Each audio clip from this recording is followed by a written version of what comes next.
My name is Shanine'sFull, and I am an optometrist in Fort Saskatchewan, Alberta, and also a mother and a wife at the same time. Yeah, we have 3 beautiful kids, Adeline, Axel, and Elise.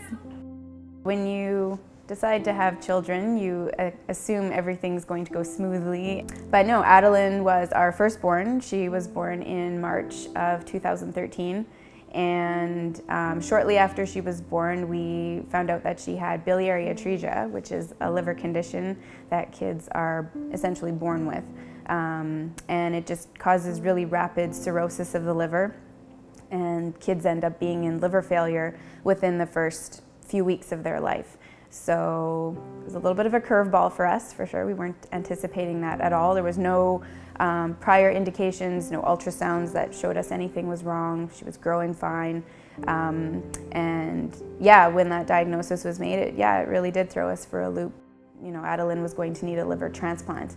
And the only place in Canada currently that liver transplants on children are performed is at the Stollery University of Alberta Hospital in the west and University of Toronto in the east. So we were headed to Edmonton. She ended up getting her liver transplant on December 18th, 2013 at 9 months of age. We were introduced to clinical research through Dr. Jason Yap. The conversation as to what kind of anti-rejection drugs she was going to need to take came up. And he said there's a study going on right now for a medication called everolimus. And when you looked at the pros and cons and needing to further our understanding as far as how you can help kids that have had transplant, we said, yeah, it makes sense. So yeah, we signed her up for it and it just became part of their routine. You'd look at her now and you'd never know. She goes 100 miles an hour every day, all day. So yeah, we're really lucky. When you think about clinical research, like we said, everyone feels like you're going to be a lab rat, and putting your child in that position is particularly, burdensome, I guess, to sort of really have, second thoughts and is this a really good idea? Should we just go with what we know?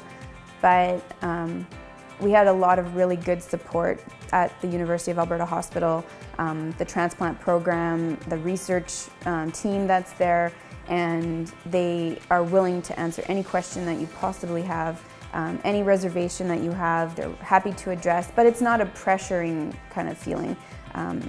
If you want to back out at any time, go ahead.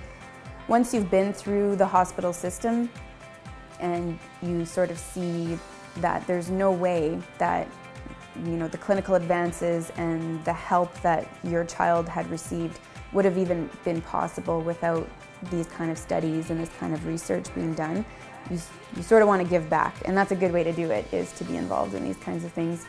I guess it's up to us to really realize, where is this coming from? It's not a miracle, it's hard work and research and volunteers and a lot of man hours. So yeah, the value of clinical research is in front of us every day, and it's just up to us to really appreciate it.